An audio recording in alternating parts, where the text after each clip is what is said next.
जय हिंद साथियों। आज हम जिस विषय पर चर्चा करने जा रहे हैं वह किसी देश के साथ सिर्फ व्यापार की या डिप्लोमेटिक रिलेशन की बात तक सीमित नहीं है, बल्कि यह आज देश की सुरक्षा, उसके स्वाभिमान और उसकी विदेश नीति से भी जुड़ा एक ज्वलंत विषय है जिस पर बातचीत जरूर करनी चाहिए। क्योंकि आप जानते हैं कि वर्तमान समय में भारत में बायकॉट तुर्की करके एक सोशल मीडिया ट्रेंड चालू हुआ है और अब यह सिर्फ एक सोशल मीडिया ट्रेंड तक सीमित नहीं रहा है, बल्कि यह एक जनभावना बन चुकी है। एक राष्ट्रीय प्रतिक्रिया इस पर आ रही है। तमाम व्यापारिक संगठन, तमाम लोग, तमाम बड़े बड़े टूरिज्म प्लेटफॉर्म सबने बायकॉट टर्की का समर्थन किया है और पूरे देश में इस समय एक माहौल बना हुआ है जिसमें टर्की के खिलाफ बातें हो रही हैं और टर्की से सारे संबंध खत्म करने पर भी विचार किया जा रहा है। आप जानते हैं कि किस तरीके से टर्की ने मित्रता का मुखौटा इस्तेमाल करके भारत के खिलाफ पाकिस्तान का साथ दिया है। सिर्फ साथ नहीं दिया है बल्कि मिलिट्री, ड्रोन जैसे तमाम सहयोग भी किया ताकि भारत पर वो हमला कर सके। ये तो एक अच्छी बात है कि हम एक मजबूत राष्ट्र हैं और हमने टर्की के सारे ड्रोन को मार गिराया और उसकी जो ये सोच थी पाकिस्तान के जरिए भारत को कमजोर करने की, उसको भी हमने नुकसान पहुंचाया है। तो अगर हम आगे बढ़ें तो थोड़ा सा हम इस विषय का बैकग्राउंड समझ लेते हैं। बैकग्राउंड ये है कि 22 अप्रैल 2025 को जम्मू कश्मीर के पहलगाम में आतंकी हमला हुआ जिसमें 26 निर्दोष जो है टूरिस्ट की हत्या कर दी गई। और भारत ने इसी के जवाब में जब देखा कि यह पाकिस्तान बैक टेरर आउटफिट्स ने कराया है, इसमें पाकिस्तान की स्पष्ट भूमिका है, भारत ने ऑपरेशन सिंदूर लॉन्च किया और 7 मई को भारत ने एक प्रिसीजन मिलिट्री स्ट्राइक की। पाकिस्तान और पाकिस्तान ऑक्युपाइड कश्मीर में जितने भी प्रमुख आतंकवादी अड्डे थे उनको हमारी सेना ने ध्वस्त करके रख दिया। उसके बाद से भारत और पाकिस्तान के बीच संघर्ष बढ़ा। पाकिस्तान ने रिटेलिएट करने की कोशिश की। उसने अपने आतंकवादी अड्डों के नुकसान के रूप में भारत से जो है युद्ध करने का प्रयास किया और भारत ने उसका मुंहतोड़ जवाब दिया। ये सारी घटनाएं हमको पता है। लेकिन इसी दौरान टर्की ने जो है पाकिस्तान का खुलकर साथ देना चालू कर दिया और सिर्फ साथ नहीं दिया बल्कि ड्रोन्स भी सप्लाई किए। और तो और खबर तो यह भी है कि मिलिट्री एडवाइजर्स भी टर्की ने पाकिस्तान को उपलब्ध कराए और इसके बाद से ही देश में एक राष्ट्रीय आंदोलन खड़ा हो चुका है और वह राष्ट्रीय आंदोलन है बायकॉट टर्की, यानी कि जो आतंक के साथ है भारत उनके साथ नहीं है। और यह अब टूरिज्म से आगे बढ़ते हुए ट्रेड, डिफेंस, डिप्लोमेसी हर स्तर पर यह बायकॉट तुर्की का जो नेशन वाइड कॉल है इसका असर अब दिखना चालू हो चुका है। अगर हम थोड़ा सा जो है टर्की और भारत के रिलेशन की बात करें कि ऐतिहासिक तौर पर भारत और तुर्की के जो है संबंध कैसे रहे हैं, तो आप पाएंगे कि साउथ एशिया में जब आप बहुत बहुत पहले जाएंगे, जब तुर्की का नाम तुर्की ना हो के अनतोलिया हुआ करता था, तब से भारत का उसके साथ एक संबंध रहा है। जिस हम सिल्क रूट की बात करते हैं जब हम इतिहास का अध्ययन करते हैं, तो फिर ऑटोमन अंपायर की बात करते हैं तो माना जाता है कि मुगल एम्परर जैसे अकबर और औरंगजेब के साथ जो है ऑटोमन एम्पायर के संबंध हमेशा बने रहे। इसके बाद एक महत्वपूर्ण घटना है जो हम सबके जेहन में रहता है, क्योंकि जब हम मॉडर्न हिस्ट्री की किताब पढ़ते हैं तो हमको पता है कि खिलाफत आंदोलन का एक जिक्र आता है। खिलाफत जो आंदोलन हुआ था उसमें भारत ने जो है सहयोग किया था, ठीक है। और यह खिलाफत आंदोलन वास्तविक रूप से तुर्की का ही विषय है जिसमें भारत के तरफ से एक जबरदस्त विरोध दर्ज कराया गया था, क्योंकि वहां पे जो ऑटोमन खिलाफत था उसके खिलाफ ब्रिटिश वहां पे जो है डेमोक्रेसी लाने की बात कर रहे थे और इसे समाप्त करने की बात कर रहे थे। तब भारत के मुसलमानों ने खिलाफत मूवमेंट और ब्रिटिश के खिलाफ प्रोटेस्ट किया था और खिलाफत मूवमेंट में हिस्सा लिया था। और तब महात्मा गांधी ने इसे हिंदू मुस्लिम एकता के रूप में परिभाषित करते हुए खिलाफत आंदोलन का समर्थन किया था। उसके बाद जब पोस्ट इंडिपेंडेंस हम डिप्लोमेटिक रिलेशन की बात करते हैं तो सन 48 से ही भारत और तुर्की के बीच में जो है एक डिप्लोमेटिक चैनल खुला हुआ है और 1948 में ही हमने जो है रिपब्लिक ऑफ टर्की को रिकॉग्नाइज कर लिया था। लेकिन टर्की ने सन 2000 आते आते जो है अपना स्टैंस बदल दिया और जो उनके नए राष्ट्रपति हैं एर्डोगान जो कहा जाता है, इस महोदय ने जो है पाकिस्तान का साथ देना चालू किया और जो है कश्मीर को लेकर जो इनके बयान हैं, जो कश्मीर को लेकर ये कहते हैं कि ये पाकिस्तान का समर्थन करते हैं, जैसे जब हमने धारा 370 हटाई थी तब भी यूनाइटेड नेशन और तमाम मंचों पर जो है टर्की ने जो है पाकिस्तान का साथ दिया और एक भारत विरोधी एजेंडा अपनाया था। और थोड़ा सा अगर आगे पढ़ें और समझने का प्रयास करें कि टर्की का इतिहास क्या है, तो अगर टर्की का आप इतिहास समझना चाहते हैं ना, तो आपको टर्की के बारे में नहीं, पहले आपको अनातोलिया के बारे में समझना होगा। जब आप ईसा पूर्व 2000 से पहले जाते हैं तो आप पाते हैं कि जो वर्तमान का तुर्की है वो पहले अनातोलिया हुआ करता था। और जो अनातोलिया है ना, ये एक बहुत ही गहरे सभ्यता का, या कह सकते हैं एक रिच सिविलाइजेशन का जो है प्रमाण है। इसलिए है क्योंकि यहाँ हित्ती, फ्राइजियन, इसके साथ साथ जो है लाइदियन, यूनानी, रोमन जैसे तमाम सभ्यताओं का यहाँ पे उदय हुआ। उसके बाद जब हम थोड़ा सा आगे बढ़ते हैं और ईसा पूर्व 6वीं शताब्दी की बात करते हैं तो हमको ये समझ में आता है कि फिर बाद में चलकर जो है ये फारसी ऑक्मेनिड साम्राज्य का हिस्सा बन गया। और उसके बाद से जो है अलेक्जेंडर महान जब अपने विस्तार पे थे तब रोमन साम्राज्य का इसको भाग बना लिया गया। और उसके बाद फिर जिसे आप आज इस्तांबुल कहते हैं ना, वो पहले इस्तांबुल नहीं हुआ करता था, तो वो पहले उसका नाम था कॉन्स्टेंटिनोपल। और ये एक ईसाइयों का एक बहुत बड़ी जगह हुआ करती थी, बाद में ये इस्तांबुल हो गई।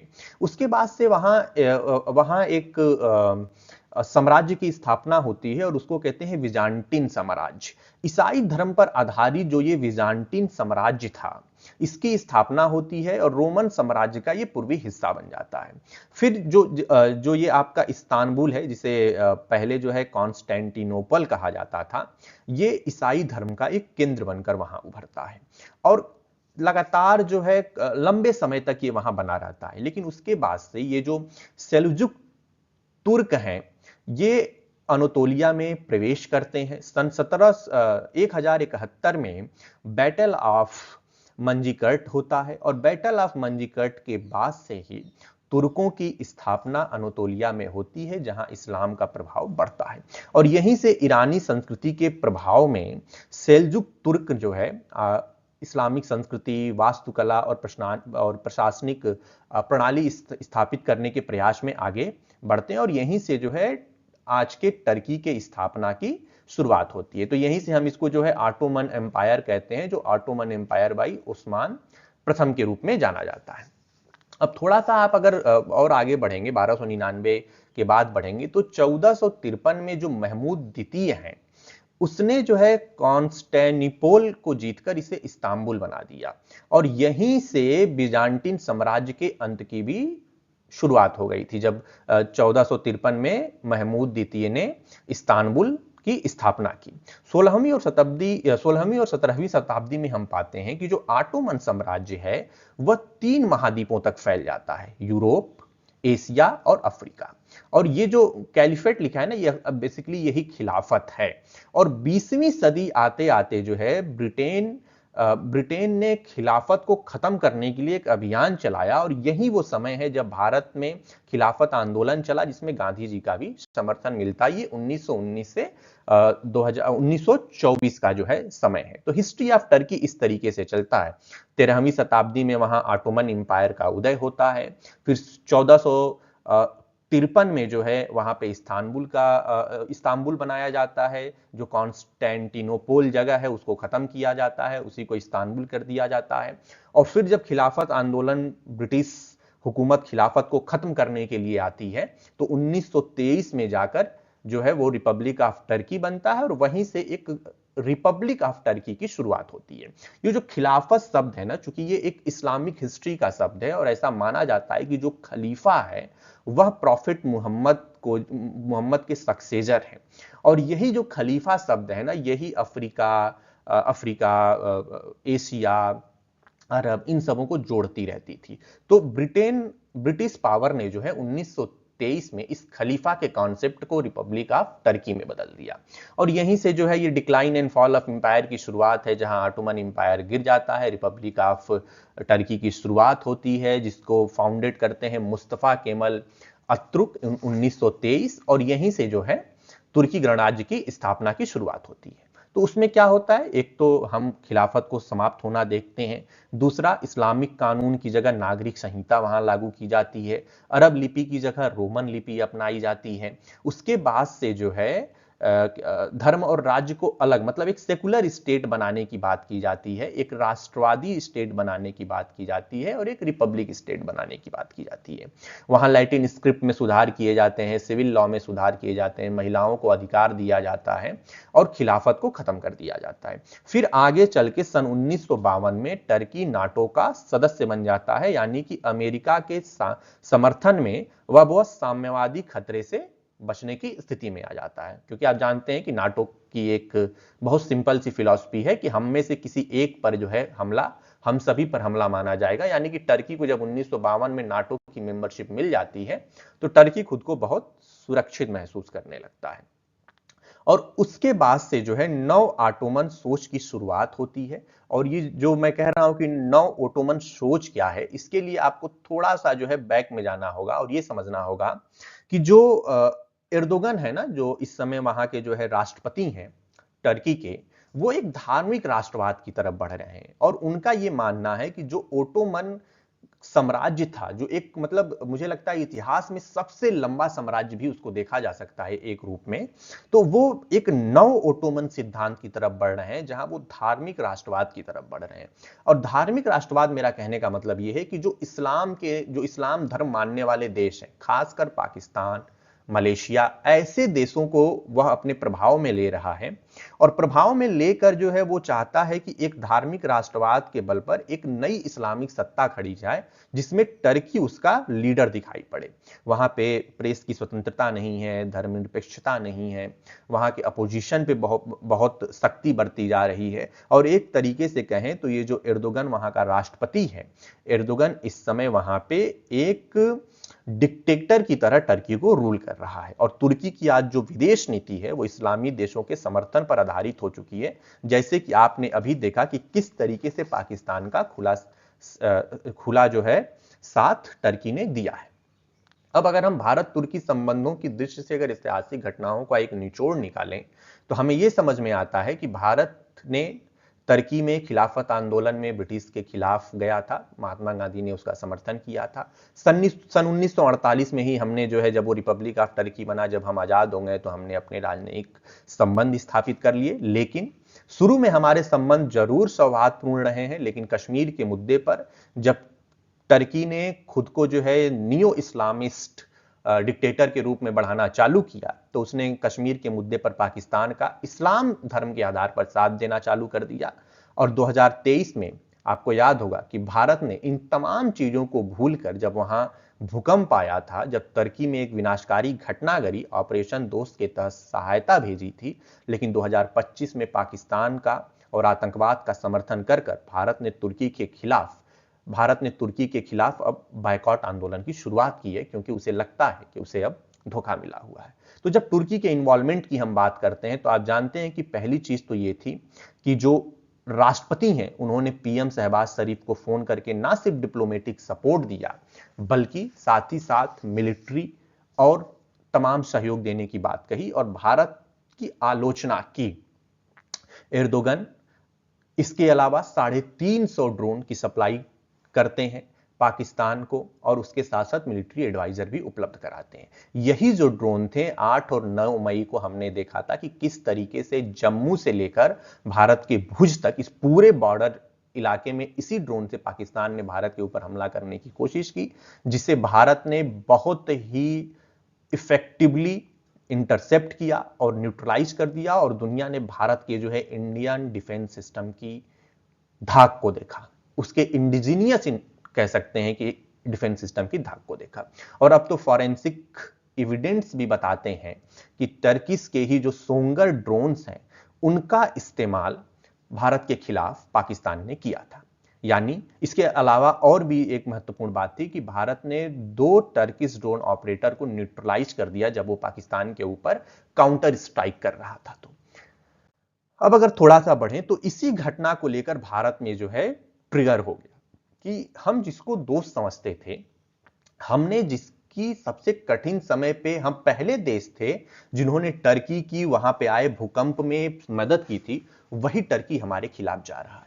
और जब 22 अप्रैल वाली जो घटना थी जहां 26 हिंदू लोगों को उनका धर्म पूछकर मार दिया गया, जहां स्पष्ट रूप से आतंकवाद दिख रहा है, जहां पाकिस्तान के द्वारा पोषित और प्रसारित आतंकवाद दिख रहा है, वहां एक मुल्क जिसका भारत के साथ कोई लेना देना नहीं होना चाहिए, वह भारत के खिलाफ सिर्फ बयान नहीं दे रहा है बल्कि पाकिस्तान को मिलिट्री सपोर्ट भी दे रहा है। और यहीं से भारत में यह ट्रिगर हुआ कि हम टर्की को अब दोस्त नहीं समझ सकते हैं। टर्की को लेकर जो हमारी नीति है और जो हमारी नैतिकता है वह बदलनी चाहिए। और यहीं से धीरे धीरे इस चीज की शुरुआत हुई कि क्यों ना हम टर्की को पहले आर्थिक रूप से बताएं कि भारत अगर आर्थिक रूप से तुम्हारा बायकॉट करेगा तो तुम्हारी क्या हैसियत और स्थिति रह जाएगी। उसके बाद डिप्लोमेटिकली, डिफेंस और हर स्तर पर जो है टर्की को सबक सिखाया जाए कि आतंकवाद और आतंकवाद पोषित देश का साथ देने से क्या हासिल होता है। इसी क्रम में जो है हम आगे बढ़ते हैं और ये समझते हैं कि भारत ने क्या किया। भारत ने जो है सबसे पहले उसके टूरिज्म सेक्टर को हिट किया है। टूरिज्म सेक्टर को कैसे हिट किया है कि 2024 में भारत से तकरीबन 3.31 लाख भारतीय जो है वहां घूमने गए थे और 3,000 करोड़ रुपए का सहयोग टर्की के लोकल इकोनॉमी में इस टूरिज्म के जरिए भारत के लोगों ने किया था। भारत में एक मास बाइकॉट की शुरुआत हुई कि अब हम टर्की को अपना ट्रेवल डेस्टिनेशन, टूरिज्म डेस्टिनेशन के रूप में नहीं देखेंगे। और उसका असर यह हुआ कि इस एक बाइकॉट टर्की इनिशिएटिव की वजह से तकरीबन 60% कैंसिलेशन सिर्फ 2 दिनों के अंदर देखा गया कि वहां भारत से जाने वाले 60% टूरिस्टों ने अपना टिकट, अपनी सारी बुकिंग कैंसिल कर दी। उसके बाद से जो तमाम प्लेटफॉर्म है, चाहे वो मेक माई ट्रिप हो, चाहे वो ईज माई ट्रिप हो, चाहे वो इक्सिगो हो, सबने सस्पेंड किया और डिस्करेज किया टर्की अजरबैजान की बुकिंग को। अजरबैजान भी इसमें एक देश है जिसने पाकिस्तान का समर्थन दिया है। चूंकि हम टर्की को बड़े रूप में परिभाषित कर रहे हैं और देख रहे हैं, इसलिए मैं अजरबैजान का बहुत जिक्र नहीं कर रहा हूं। लेकिन इन तमाम प्लेटफॉर्म ने लोगों को डिस्करेज किया कि भैया आप टर्की और अजरबैजान जाने की स्थिति में मत आइए और इसके साथ साथ चीन भी मत जाइए क्योंकि इसमें चीन भी शामिल है। तो इन प्लेटफॉर्म ने जो है इन्होंने जो है बुकिंग सस्पेंड करनी चालू कर दी। इन्होंने जो है लोगों को कहा कि आप ऐसा कोई भी काम मत करिए जिससे भारत के जो हित हैं वो प्रभावित हो और हमारे पैसे पर कोई देश हमारे दुश्मन देश की मदद करे। तो इस तरीके से जो है इकोनॉमिक फॉलआउट ऑफ टर्की की शुरुआत हो रही है। देश में हर्ष गोयनका जैसे बड़े ट्रेड लीडर्स हों या ट्रेड एसोसिएशंस हों, फोरम हो, सबने एक लाइन से कहा है कि हम टर्की को अवॉइड करेंगे, टर्की को हम टूरिज्म और फंड्स अवेलेबल नहीं होने देंगे क्योंकि वह टेररिज्म का सपोर्ट करता है। आप देखिए 2019 से लेकर 2024 के बीच में भारत से कैसे टूरिस्ट जो है टर्की गए हैं। चूंकि 2020-2021 कोविड का कॉल है तो कोविड के समय की वजह से जो है आपको 40,000 और 60,000 की संख्या दिख रही है। लेकिन जैसे कोविड खत्म हुआ है आप देखिए 2,31,000, 2,74,000, 3,31,000 ये भारत में लोग गए। मतलब पिछले 3 साल में हमने तकरीबन, मुझे लगता है कि 10,000 करोड़ रुपए के आसपास टर्की की इकोनॉमी में इन्फ्यूज किया है। और ये पैसा टर्की हमारे दुश्मन देश पाकिस्तान को और उसके आतंकवाद को पोषित करने के लिए खर्च कर रहा है, यानी कि कहीं ना कहीं वो भारत के खिलाफ इस्तेमाल कर रहा है। अब अगर थोड़ा सा बात करें तो इसका इफेक्ट क्या दिखता है अगर इंडिया टर्की का अगर इस तरीके से जो है ये ट्रेड कन्फ्लिक्ट चलेगा और अगर हम बायकॉट टर्की को और ऊपर लेके जाते हैं तो हमें क्या दिखाई पड़ता है। हमें एक चीज ये दिखाई पड़ती है कि ऑलरेडी जो इंडिया का एक्सपोर्ट है टर्की के लिए वह 5.2 बिलियन है, यानी कि पिछले साल की तुलना में जो 6.65 बिलियन हुआ करता था उससे कम है। वैसे ही जो इंपोर्ट है टर्की से वो भी घट रहा है। पहले 3.78 बिलियन हुआ करता था, अभी यह 2.84 बिलियन हो चुका है। यानी कि हम मार्केट में वैसे भी जो है मार्केट में हम कोशिश कर रहे थे कि टर्की से हमारा ट्रेड वॉल्यूम थोड़ा कम हो। अब जब टर्किश गुड्स का हमने बायकॉट शुरू किया है, जब टर्की की इकोनॉमी का हमने बायकॉट शुरू किया है, तो उसकी शुरुआत हुई है बायकॉटिंग टर्कीज एप्पल, मार्बल, टाइल्स। आपको जानकर आश्चर्य होगा कि टाइल्स और मार्बल्स भारत अभी तक 70% जो है टर्की से ही मंगा रहा था। यानी कि अगर जो है अगर ये कर दिया, अगर हमने उनके सेव का बायकॉट कर दिया, मार्बल्स एंड टाइल्स का बायकॉट कर दिया, तो 4000 करोड़ रुपए से ज्यादा का रेवेन्यू नुकसान टर्की का हो जाएगा।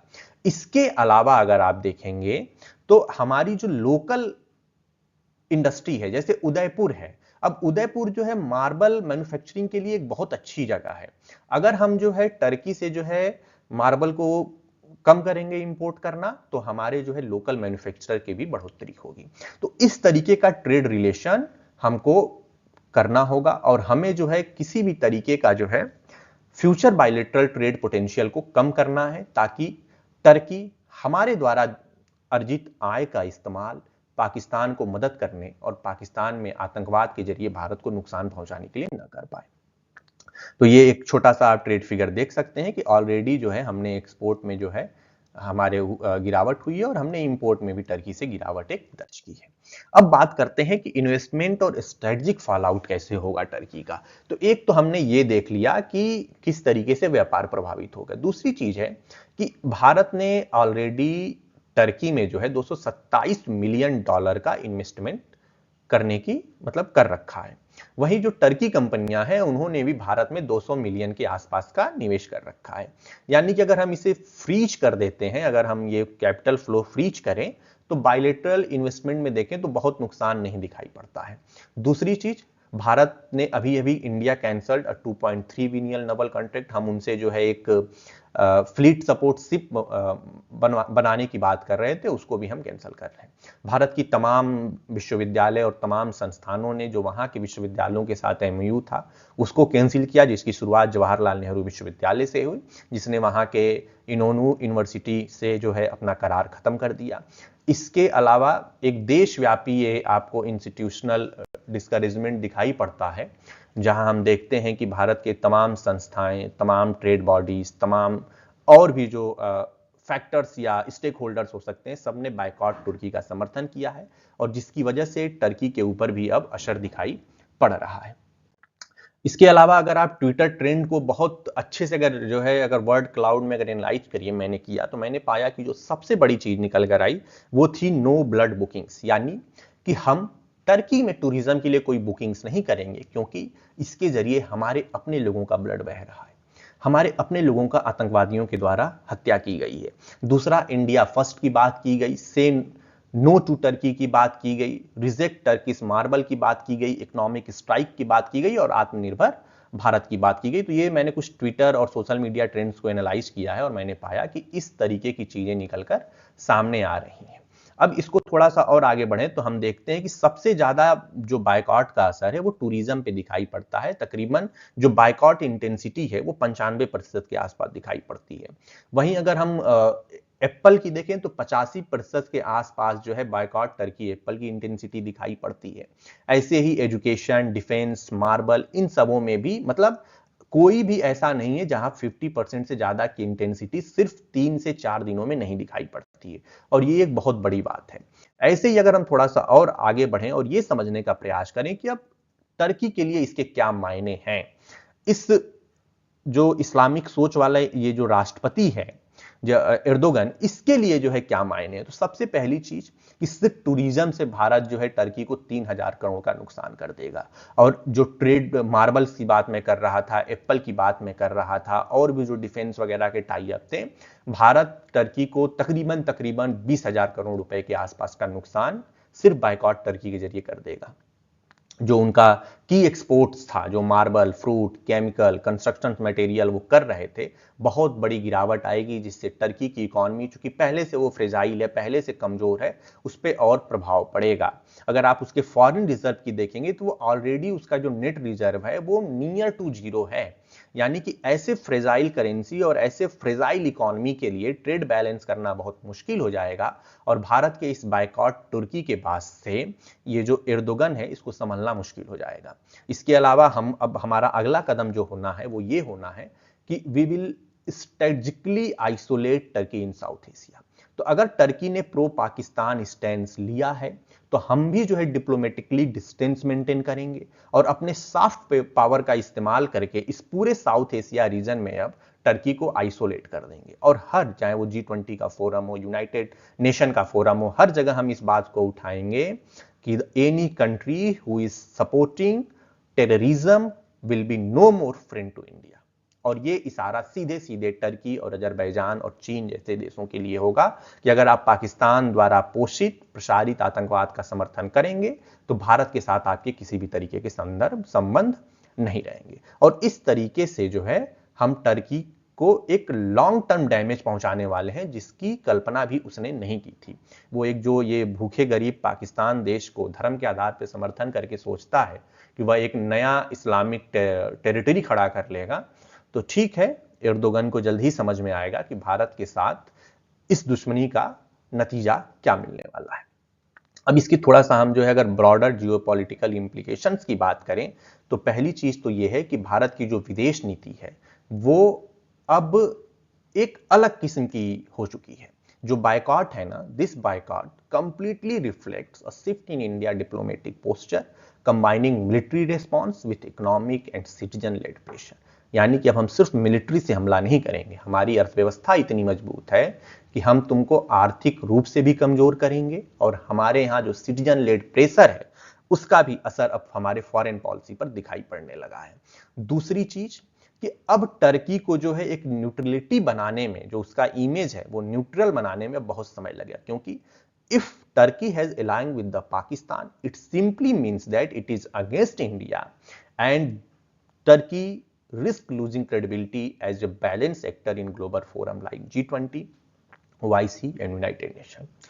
The third geopolitical implication is as Turkey leans toward Pakistan, India is deepening engagement with United Arab Emirates, Saudi Arabia and Egypt, some major Islamic countries in the world। और ये बताने के लिए काफी है कि टर्की इस्लामिक दुनिया का नेता नहीं हो सकता है, वह भले पाकिस्तान जैसे एक गरीब और कंगाल मुल्क को थोड़ी सी सहायता देकर अपने पाले में ला सकता है, लेकिन वह इस इस्लामिक दुनिया में भारत को चुनौती नहीं दे सकता है, क्योंकि भारत के संबंध already United Arab Emirates, Saudi Arabia और इजिप्ट जैसे देशों के साथ बहुत अच्छे हैं।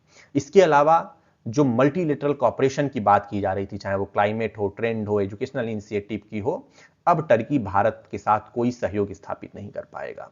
और जो टर्की को लेकर जो ग्लोबल परसेप्शन है ना, वो कहने को रिपब्लिक है, वो कहने को डेमोक्रेटिक है, लेकिन अब दुनिया को ये बात समझ में आ रही है कि वो पाकिस्तान का समर्थन सिर्फ धर्म के आधार पे कर रहा है, सिर्फ इस्लाम के आधार पे कर रहा है। और यह बताने के लिए काफी है कि वह एक सेकुलर नहीं बल्कि एक रिलीजियस नेशन है जो साउथ एशिया में कन्फ्लिक्ट में भरोसा रखता है, और इसी कन्फ्लिक्ट में वो भारत के खिलाफ पाकिस्तान का साथ दे रहा है। और यह और भी देशों के लिए जो है एक अच्छा जो है संदेश है। भारत ने स्पष्ट किया है, एक मैसेज बहुत अच्छा ग्लोबली दे दिया है भारत ने कि your support for terrorism carries economic and reputational consequences. अगर आप टेररिस्ट आतंकवाद का समर्थन करेंगे तो हम आपको आर्थिक रूप से, आपका जो रेपुटेशन है, जो न्यूट्रल छवि, हम सबको जो है तोड़ कर रख देंगे।